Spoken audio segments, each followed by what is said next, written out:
ให้สบายดี FC ทุกคนเด้อเนาะเอาทุกคนคิดเห็นจังใดเนาะกับเรื่องผู้ใหญ่หนุ่มอเมริกานี่พี่น้องเป็นจังไดน้องมินตาถึงปฏิเสธพี่น้องเลยเนาะ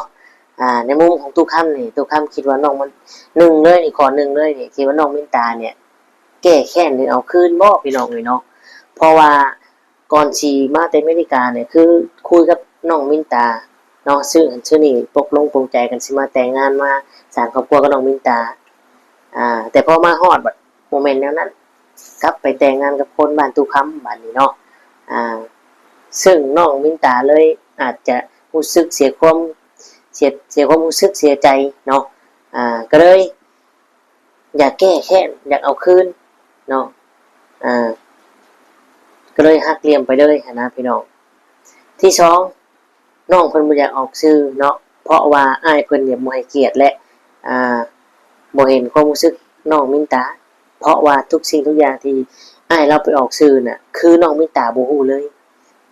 น้องมินตาบ่ฮู้เลยบ่ได้คุยกับน้องมินตาเลยว่าอ้ายจะเอาไปออกชื่อเด้อคุยเรื่องราวคุยความจริงใจเปิดเผยเผยแพร่ลงช่องเราก็อาจสิบ่ได้คุยอันนี้คือข้อ2แล้วอาจสิมโนไปเองพี่น้องเอ้ยเนาะข้อที่3น้องเพิ่นเป็นทอมอีหลีบ่พี่น้องเอ้ยเนาะหรือว่าจังไดเนาะ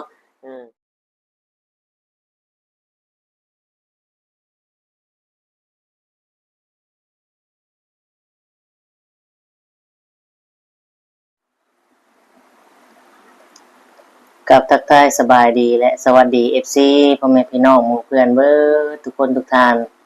บ่ว่าจะอยู่ฝั่งลาวฝั่งไทยหรือว่าอยู่ต่างประเทศก็ยินดีต้อนรับเข้าสู่ช่อง YouTube ตู้คำปันสุขเด้อพี่น้องเอ้ยเอามาพบมาพ้อกันในเวลาอ่า2 ทุ่มเนาะได้2 ทุ่มแล้วล่ะพี่น้องเอ้ยอ่ามาค่ำแน่มื้อนี้เนาะก็ได้เวียกพี่น้องเอ้ยบรรยากาศก็ร้อนแน่เนาะอาบน้ำมื้อละ4-5เทื่อพี่น้องเอ้ยเอาเนาะ FC ทุกคนก็อย่าเผาเบื่อเผา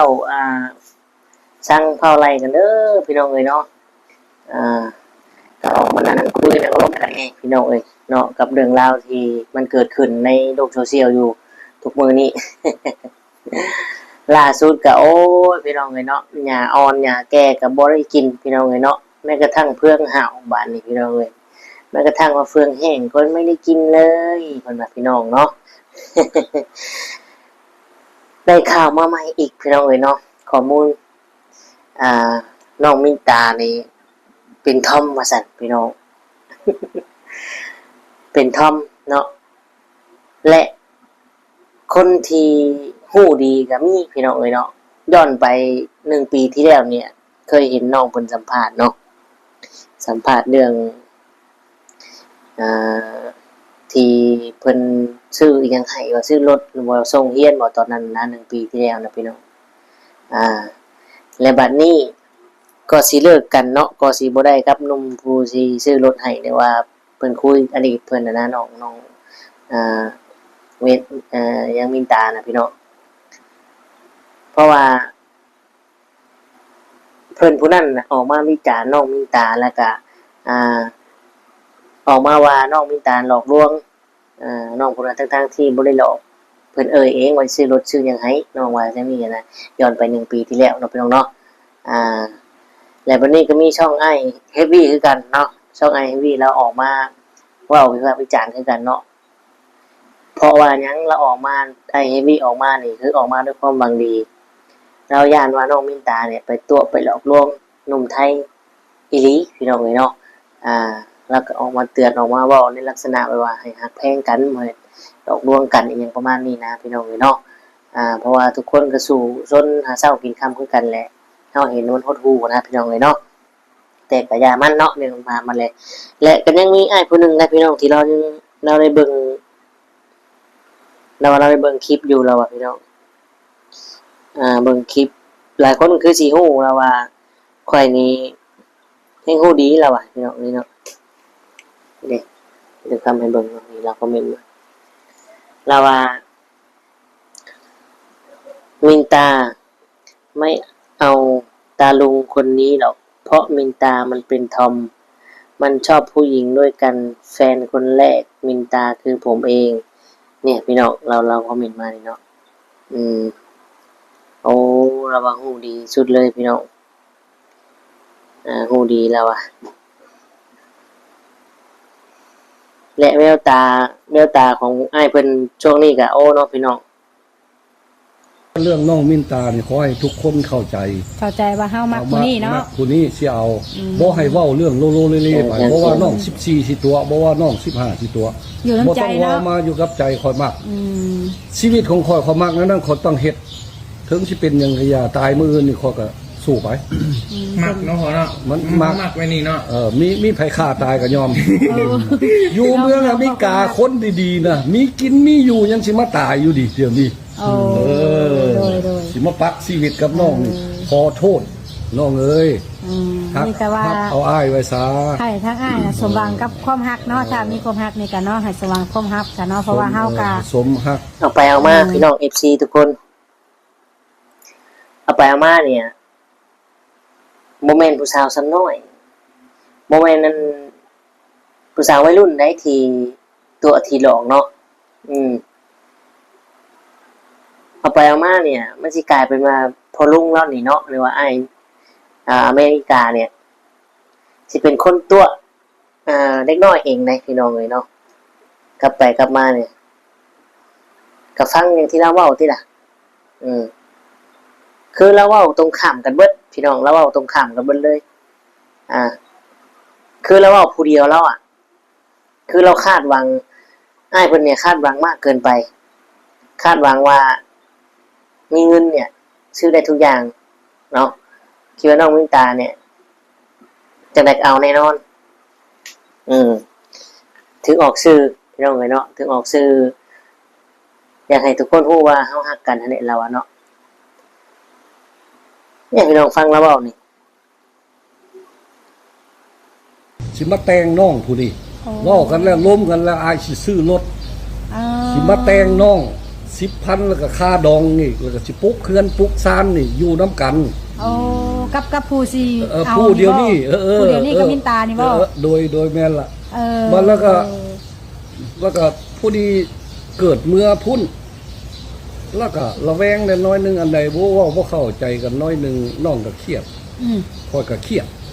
ว่าน้องนี่บ่โทรมาหาเดี๋ยวนี้แล้วนั้นมันเป็นอีหยังเนาะวางจากหั่นข่อยลงมาเทื่อ2สิมาเอาแล้วแหละหั่นก็เลยห้วยเว้าบ่เข้ากันเนาะขอกระถามว่าน้องเฮ็ดจังได๋สิบ่เอาบ่เราบ่เอาก็ได้ก็เลยไปซอกเอาผู้ไม้ซอกผู้ไม้ว่าสิเอาก็ผู้นั้นก็วางไว้หั่นเว้าตัดไปโลดแล้วก็มาพ่อน้องสมหวังนี้พ่อน้องสมหวังนี่ก็เฮาบ่เว้าไปหลายสิ่งที่เราเว้าออกมาเนี่ยเราเจ้าเป็นคนงามเนาะสิ่งที่เราเว้าออกมานี่เจ้าจะเป็น YouTubeเราคิดไปเองทั้งนั้นเลยมันเป็นอย่างนี้ขออยากได้เจ้าได้เดี๋ยวนี้ทุกคนคิดว่าเอาและตอนนี้ระยะนี้ช่วงนี้เขาจะสงสารผู้ใดดีมือใดมาแล้วก็เขาสิคิดเห็นยังไงกับเรื่องนี้ก็เลยเนาะเอาสินสอดวางในบ้านมาซึ่งสิ่งที่เราเอาเนาะก็ประเมินน้องเพิ่นต่ำไปหรือว่าประเมินแบบว่าคล้ายแบบเล่าเนี่ยชนะทุกอย่างนะพี่น้องเลยนี่พระบุเสื้อเนี่ยให้เบิ่งตัวอย่างว่ามาพ่อนี่สาวมินตานี้เป็นผู้ที่5ที่พ่อมาพ่อผู้นี้ถามผู้ใดเขาก็ว่าขอได้จักเดือน2เดือนเนี่ยเราเอามาเลยว่าเนี่ยคนที่5เราคือคนที่ผ่านมาน่ะเขาขอเบิ่งใจกับอ้ายจัก2-3เดือน2-3เดือนเอาเบิดแต่ว่ามันขอบ่เอามันผู้ที่5มาเจอน้องมินตานี้เลยถามว่าน้องเอาอ้ายบ่เอาแม่ก็ว่าเอาโอเคคันเอาแล้วเจ้าเศร้าเหตุการณ์ซะมื้อนี่น่ะไปบอกเขาครอบเขาหล่นแล้วเขาจะเอาเจ้า5ล้านก่อนโอเคเราก็เศร้าเบิดเรียบร้อยก็บังเอิญบัดนี้คันสิแต่งดองเขาว่าสิแต่งดองไว้นี้เป็นช็อตเอาไปเอาพอมาแต่มีการเอามาได้10,000นั่นล่ะบัดนี้คอยละเขาละเว้าหลายคนเราเอามาได้3,000บัดนี้ค่า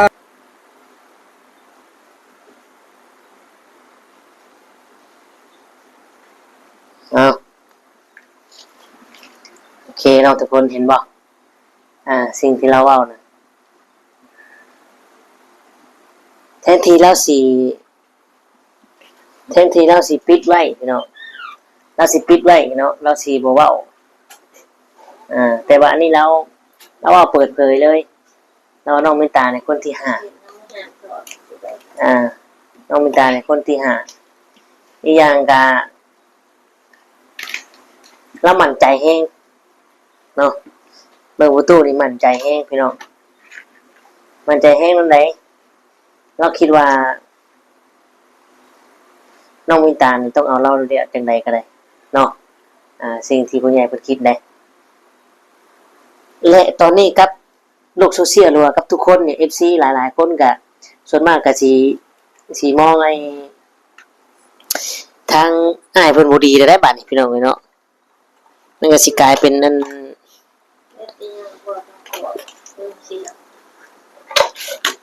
กลายเป็นเราเนี่ยบ่ดีได้พี่น้องเอ้ยเนาะเพราะว่าเราเนี่ยเป็นผู้ใหญ่เด้เป็นผู้ใหญ่แต่มาทำตัวแบบนี้เนาะ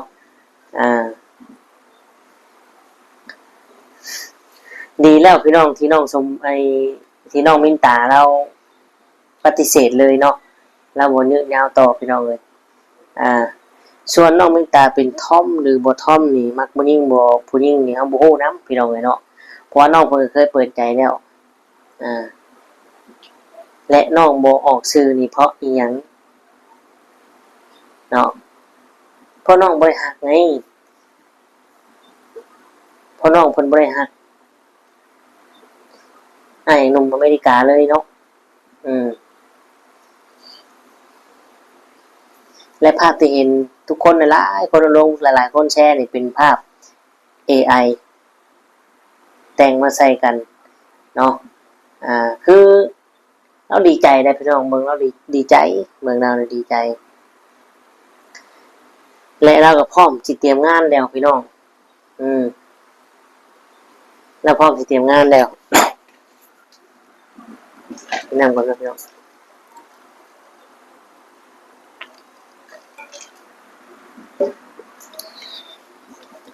แล้วพร้อมสิเตรียมงานทุกอย่างเลยแล้วงัวก็2ตัวแล้วคราวนี้สิบ่เฮ็ดเกินหน้าเกินตาแล้วว่าสิบ่เฮ็ดใหญ่เราเฮ็ดพอดีงามแล้วพี่น้องหลังจากนั้นก็ต่างคนต่างง่ายๆกันบ่ได้ว่าใดๆเนาะเพราะว่าเห็นเราโพสต์โสดแล้วพี่น้องแต่ว่าไปโพสต์อยู่Facebook ของบ่าวลาพาเพลินเนาะอยู่ทางบ้านหนองแง้วบัดพี่น้องเลยเอาคิดว่าพ่อใหญ่นี่เพิ่นสิไปหาผู้สาวทำน้อยตามหาแท้ตามหาความฝันเราทั้งใดบัดพี่น้องเลยเนาะ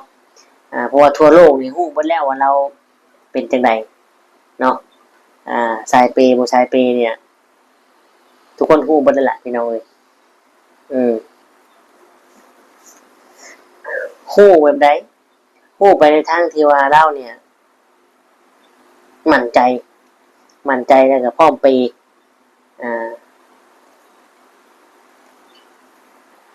ผู้สาวเนาะบางกลุ่มบางคนเขาก็มักอยู่แล้วพี่น้องคนเปย์นะเนาะ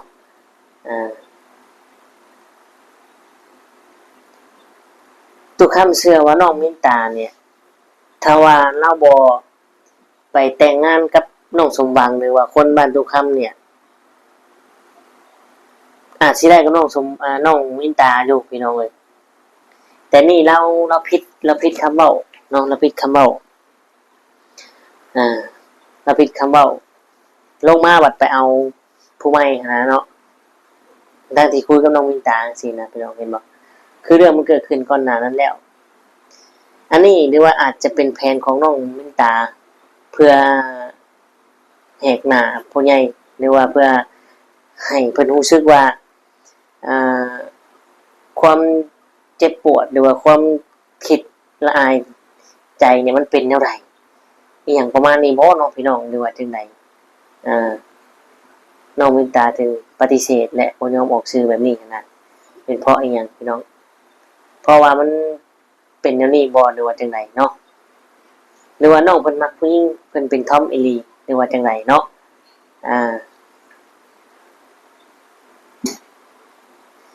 ตอนแรกเราก็บอกว่าแต่งงานก่อนแต่งงานเนี่ยจังออกซื้ออย่างประมาณนี้นะพี่น้องเนาะ แต่ว่าอันนี้เราแบบว่าคล้ายๆแบบว่าบ่ปรึกษาบ่ได้คุยบ่ปรึกษาหยังกับน้องเลยมีแต่ไปออกช่องออกสื่ออย่างเดียว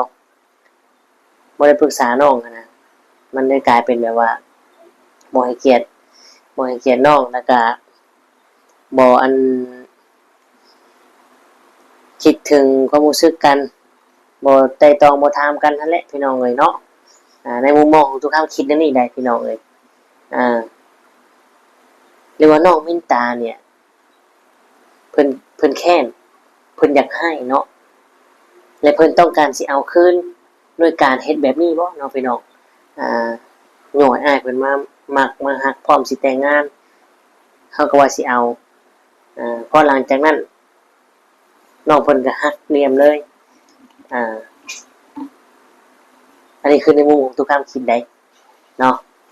มุมที่2บัดนี้น้องเพิ่นมีแฟนอยู่แล้วกำลังคบหากับไผอยู่และบ่อยากออกชื่อจังมันเสียหรือว่าจังไดเนาะ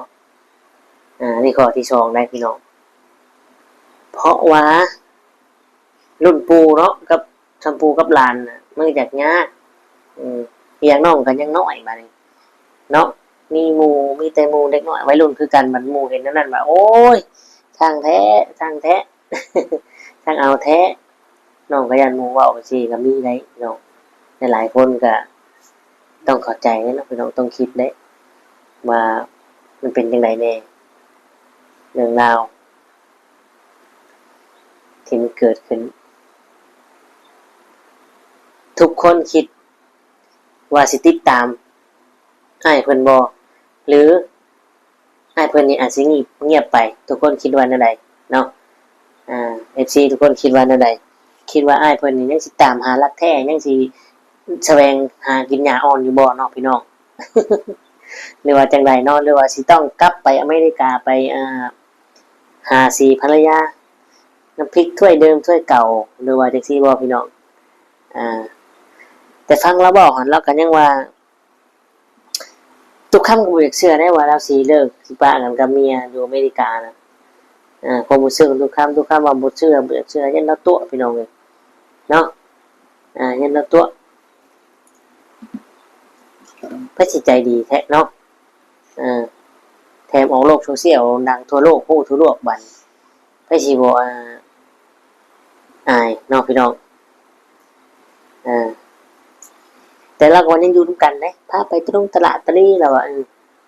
แต่ว่าบ่ได้นอนบ่ได้อยู่ร่วมกันซื่อเราแต่ว่ายังร่วมกันพากันไปนี่อยู่เราเราได้ให้แล้วอยากคืนมาหาข่อยเราทางเมียนะเราบอกลูกคำเชื่อว่าเรายังบ่ได้ปะพี่น้องเรายังมีเมียอยู่อเมริกาเด้อผู้ใหญ่นี่เนาะอาจสิขอเมียมาหาความสุขเล็กๆน้อยๆนั่นแหละแต่ว่ามันบ่น้อยเด้พี่น้องบ้านนี้หมดเงินเป็นล้านเนาะเป็นเท่าไหร่พันดอลมีแต่ว่ามันก็สิทธิ์ของเราอยู่ที่เราจะบริหารเนาะอยู่ที่เราจะบริหารว่ามักแบบใดก็เฮ็ดแบบนั้น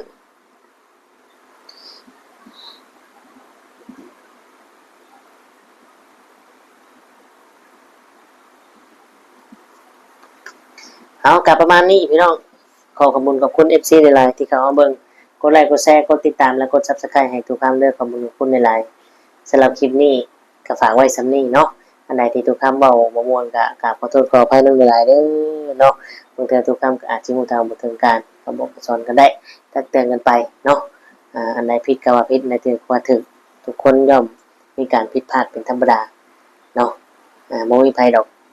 ที่ฉลาดก่อนโง่บ่มีไผดอกเนาะมันต้องงงกันได้ถึงสิฉลาดพี่น้องเอ้ยในมุมมองทุกคำนะบ่ลบมันก็บ่ฮู้ว่าลบมันเป็นจังได๋แม่นบ่